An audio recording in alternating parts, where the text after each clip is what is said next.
Hello दोस्तों, कैसे हैं आप।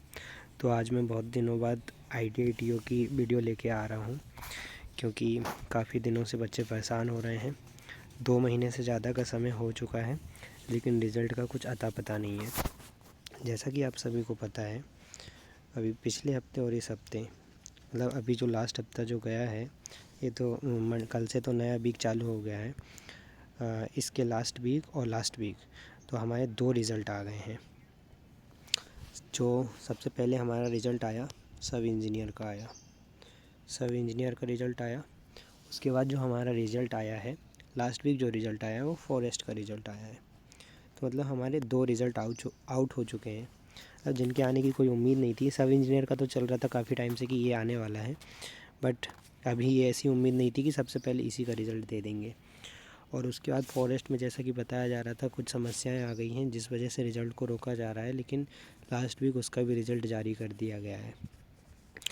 तो अब हमारा अगला सवाल आता है कि जब ये 2 रिज़ल्ट जारी हो गए हैं तो ITI-TO का रिज़ल्ट कब तक आएगा। ITI-TO का रिज़ल्ट जो 2024 का, जिसके एग्ज़ाम 10 अक्टूबर को ख़त्म हुए थे, उसका रिज़ल्ट कब तक आएगा। लास्ट बार एग्ज़ाम हुए थे 2022 में, उसका रिज़ल्ट उन्होंने 40 दिन में दे दिया था, लेकिन अभी 2 महीने से मतलब 60 दिन से भी ज़्यादा का समय हो गया है, लेकिन रिज़ल्ट का कुछ अता पता नहीं। अभी 1-2 दिन पहले ही न्यूज़पेपर में कटिंग आई थी कि ESB जो है वो ITI-TO का रिज़ल्ट जो है, ESB ITI-TO का रिज़ल्ट नॉर्मलाइजेशन का फॉर्मूला लगा के जारी करेगा। तो मुझे तो ये नहीं समझ में आता, ये रिपोर्टर जो हैं वो कैसी कैसी रिपोर्ट कर देते हैं, मतलब कैसी न्यूज़ निकाल देते हैं। सबको पता है यदि कोई भी एग्ज़ाम एक से ज़्यादा शिफ्ट में होता है, एक से ज़्यादा शिफ्ट में यदि कोई भी एग्ज़ाम होता है तो उसका नॉर्मलाइजेशन होता ही है। मतलब बताइए कि अगर एक से ज़्यादा शिफ्ट में अगर कोई एग्ज़ाम हो रहा है तो उसका नॉर्मलाइजेशन नहीं करेंगे तो बच्चों को इक्वल कैसे करेंगे। तो पता नहीं कैसे फ़र्जी, मतलब फ़र्जी तो नहीं कहेंगे, लेकिन ऐसी न्यूज़ निकाल दी जिससे बच्चों के अंदर और भ्रम फैल गया।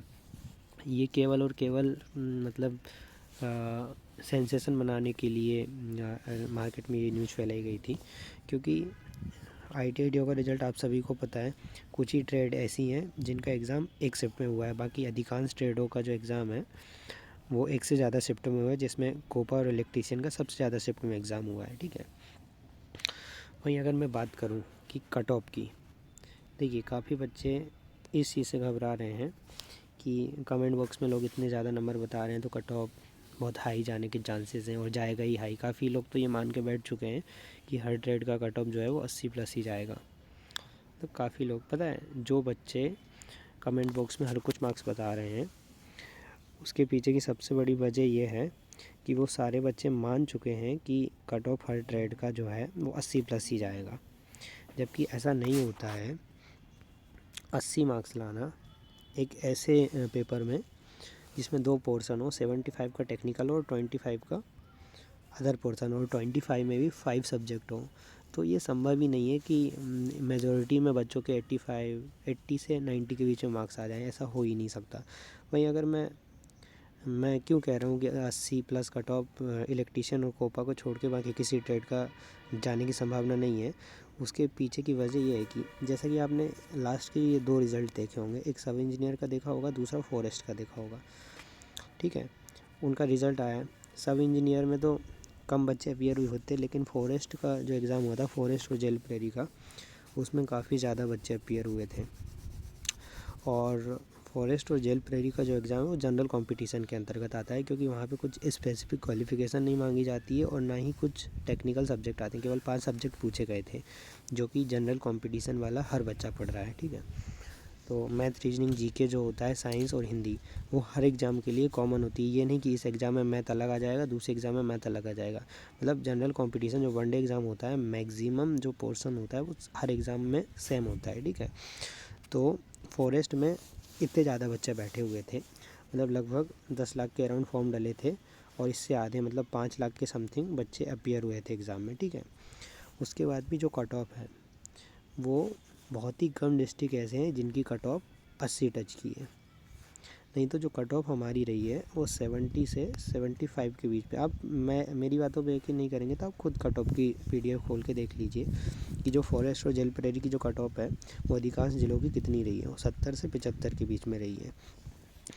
तो और बाकी आप अगर सब इंजीनियर का रिज़ल्ट देखेंगे तो सब इंजीनियर का जो एग्ज़ाम होता है वो 200 मार्क्स का होता है। तो उसमें भी जो अधिकांश जो कट ऑफ गई है वो आपकी 140 से और 148 के बीच में गई है। मतलब ये भी कितना हो रहा है हमारा, लगभग 75% ही हो रहा है हमारा ये।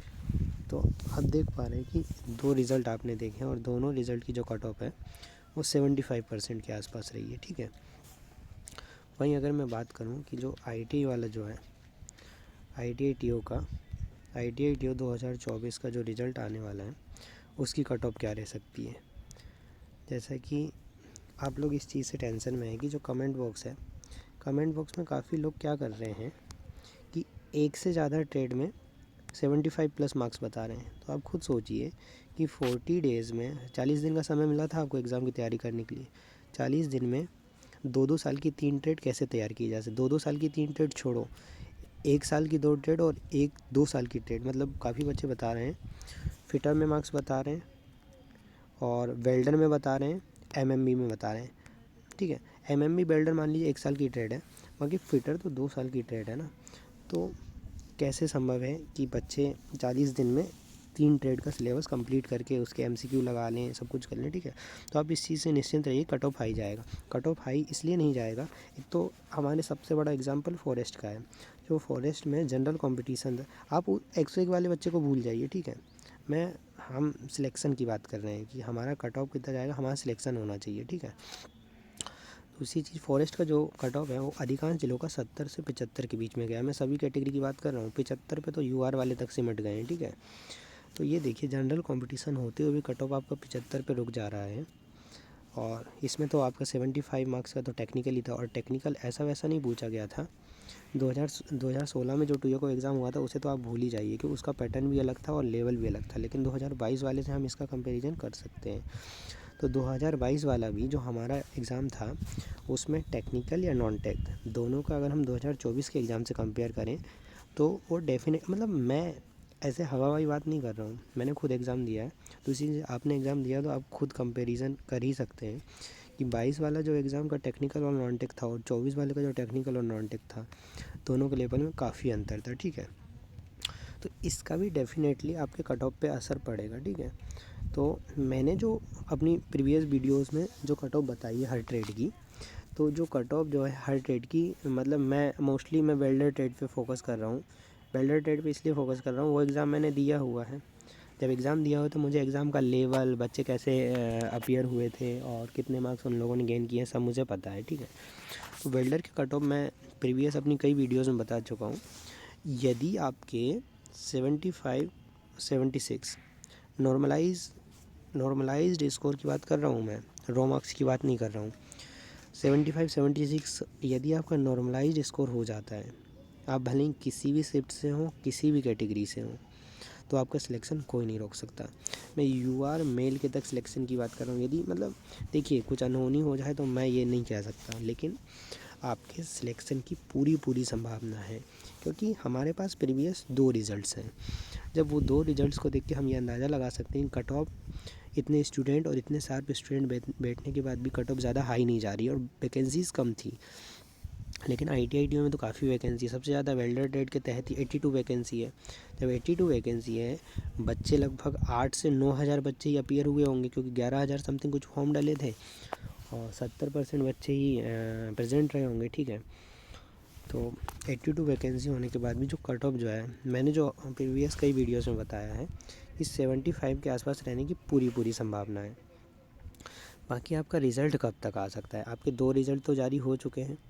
अब ITI TO का जो कि मोस्ट अवेटिंग रिज़ल्ट है और काफ़ी दिनों से इसका इंतज़ार चल रहा था कि ये रिज़ल्ट आएगा ही, तो हम कब तक ये चीज़ मान सकते हैं कि इसका रिज़ल्ट कब तक आएगा। देखिए जैसे कि लास्ट के जो 2 वीक गए हैं, पहले वीक में सब इंजीनियर का रिज़ल्ट दिया, दूसरे वीक में फॉरेस्ट का रिज़ल्ट दिया, ठीक है। इसका मतलब आयोग जो है एक वीक में एक रिज़ल्ट जारी कर रहा है, ठीक है। तो अगर हम इस चीज़ से अंदाज़ा लगाएं तो 2 रिज़ल्ट 2 वीक में आ चुके हैं, तो ये वाला जो वीक है और बाकी अदर कोई रिज़ल्ट हमारा पेंडिंग है नहीं। मतलब अदर पेंडिंग है रिज़ल्ट, लेकिन ऐसा कोई रिज़ल्ट पेंडिंग नहीं है जिसकी लगभग सारी प्रोसेस कंप्लीट हो गई है। तो जो एमपी पुलिस का रिज़ल्ट था, एमपी पुलिस का रिज़ल्ट अभी प्रोसेसिंग में है, मतलब वो अभी कंप्लीट हुआ नहीं है, तो उसके आने की कोई संभावना नहीं है। दूसरी चीज़, आईटीआई टीओ का जो रिज़ल्ट है वो काफ़ी टाइम पहले ही तैयार हो गया, क्योंकि एसटी वाले बच्चों का डॉक्यूमेंट वेरिफिकेशन हो गया, उसमें जो सीट्स खाली हैं वो भी आयोग के पास पहुंच गई हैं। बाकी नॉर्मलाइजेशन भी हर शिफ्ट का हो ही गया है, हर ट्रेड का और हर शिफ्ट का। तो मतलब आईटीआई टीओ का रिज़ल्ट अब कंप्लीट है, इसके अलावा और कोई रिज़ल्ट ऐसा है नहीं कि जो कंप्लीट है। तो दोस्तों, आज वीक का सेकेंड डे है, आज ट्यूसडे है जो कि वीक का सेकेंड डे है। आप इस पूरे वीक में सैटरडे तक आप पूरी उम्मीद लगा के रख सकते हैं, आपका सैटरडे तक इसका रिज़ल्ट आ जाएगा। मतलब पूरी संभावना, मतलब मैं ये नहीं कह रहा हूँ कि आ ही जाएगा, लेकिन पिछले जो 2 वीक से हमें जो आयोग संकेत दे रहा है, मतलब एक वीक में सब इंजीनियर का रिज़ल्ट किया, वहीं अगले वीक में फॉरेस्ट का रिज़ल्ट दिया, तो ये जो आने वाला वीक है, मतलब ये जो वीक चल रहा है जिसका आज सेकेंड डे है, तो इस वीक में सैटरडे तक पूरी संभावना है कि आपका जो आईटीआई टीओ का रिज़ल्ट है, आईटीआई टीओ का रिज़ल्ट इस वीक में जारी होने की पूरी संभावना है। तो दोस्तों, मैंने ये बता दिया आपको कि रिज़ल्ट कब तक आ सकता है, आपकी एक्सपेक्टेड कट ऑफ बता दी, जो कि पिछले 2 एग्ज़ाम्स हुए हैं, जो 2 रिज़ल्ट जारी किए गए हैं, उनको देखते हुए मेरे को अंदाज़ा लग रहा है कि इतनी कट ऑफ रह सकती है। तो मैंने आपको कट ऑफ बता दी, रिज़ल्ट बता दिया। बाकी कमेंट देखिए, पिछली वीडियोज़ में भी बच्चों ने कई कमेंट किए, इस वीडियो में भी बच्चे कमेंट करेंगे, तो आप उन कमेंट से घबराइए मत। यदि आपका मैंने जो स्कोर बताया उतना हो रहा है तो आप निश्चिंत होकर बैठिए, अपने डॉक्यूमेंट्स तैयार करिए, क्योंकि रिज़ल्ट आने के बाद आपको बिल्कुल समय नहीं दिया जाएगा। तो दोस्तों, काफ़ी दिनों बाद मैंने ये वीडियो बनाई है, क्योंकि काफ़ी बच्चों के कमेंट आ रहे थे कोई नई वीडियो लेके आइए जिससे हम लोगों को मोटिवेशन मिल सके और हमें सटीक जानकारी मिल सके। तो मैंने आपको जो मेरे पास जानकारी थी, जो अपडेटेड जानकारी थी, वो देने का पूरा प्रयास किया है। तो दोस्तों, आप अपडेटेड रहिए, लगातार वेबसाइट चेक करते रहिए, किसी की वीडियो या किसी भी लिंक के बहकावे ना आइए। पीईबी की जो वेबसाइट है वो लगातार विजिट करते रहिए, वहाँ पे आपको सारी अपडेट्स मिलेंगी। बाकी इस वीक में आपका रिज़ल्ट जारी होने की पूरी संभावना है। मेरी इस वीडियो को अपने अदर आईटीआई टीओ के जो एग्ज़ाम दिए उन साथियों के साथ शेयर करिए, और आप लोग चैनल को सब्सक्राइब नहीं कर रहे हैं, क्योंकि मैं बिल्कुल जो अपडेटेड है वो खबर आपके पास लाने का प्रयास करता हूँ। तो अपने दोस्तों को मेरी ये वीडियो शेयर करें, लाइक करें। धन्यवाद फ्रेंड्स।